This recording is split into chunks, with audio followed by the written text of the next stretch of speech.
The California State Universities are planning to require a fourth year of mathematics or quantitative reasoning classes in high school for admission. People looking to buy cheap airfare tickets today should keep in mind that Tuesdays are usually a cheaper day to buy airfare anyway.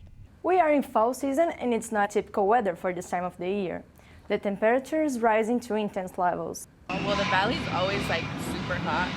I was born and raised out here, so I'm kind of used to the heat, but it kind of gets annoying when it's windy and hot. It'll be cold in the mornings, but later the sun starts coming out and it gets really hot.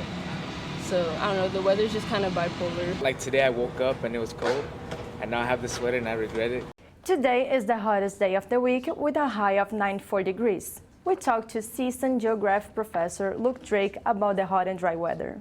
What is driving all of this right now is what's commonly called a Santa Ana wind event. Pretty common in the fall in Southern California.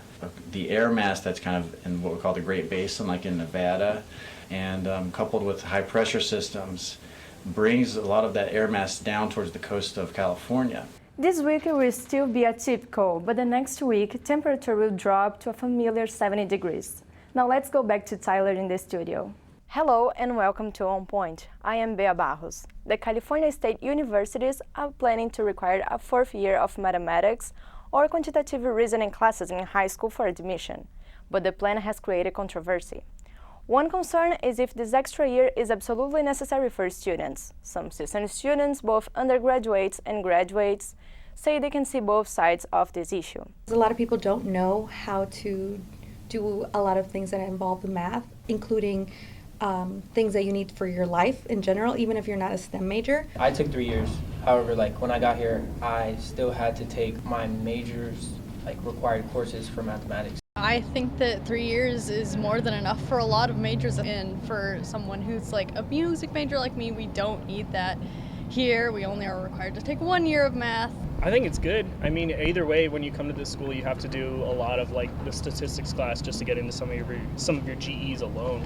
So it doesn't really make sense for, people to not have to take that extra year. Well, I found that very ridiculous because not only is math for many students very difficult and it's hard to concept, but also you have to think about in this situation, there are students who apply to CSU schools who are first generations and maybe English and everything isn't their first language. So it might be a harder stepping stool for them to understand. And I don't think that they're paying respect to the fact that there aren't resources in different communities that allow students to stay in line with the rest of the country. It might benefit some, and then to others, it might not. So I think you really tell once that time comes how of effect that will have on the students coming in from high school.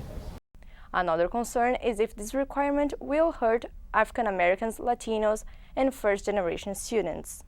The first students affected will be those applying for fall 2027.